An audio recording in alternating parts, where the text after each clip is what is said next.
Hey, good morning. I am Sham. Today I am talking about how to cure for always your oral health at home. So please watch complete video and learn about how to cure and how to save your tooth.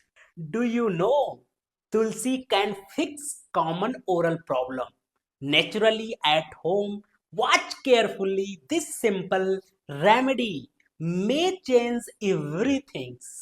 Cavity, gum, swelling, and bad breath happen when harmful bacteria attack your mouth. It leads to tooth pain, bleeding, gum, and persistent odor. But the good news, Tulsi can support your oral health naturally. Boil 10 to 12 fresh tulsi leaves in 200 ml water until it half reduced.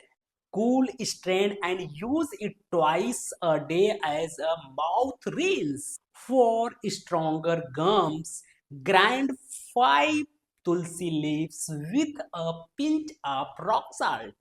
Apply on your gums for 5 minutes daily for 7 days. Always start with a small amount. If pain or bleeding increases, consult your dentist. For more herbal remedies and natural healing, subscribe me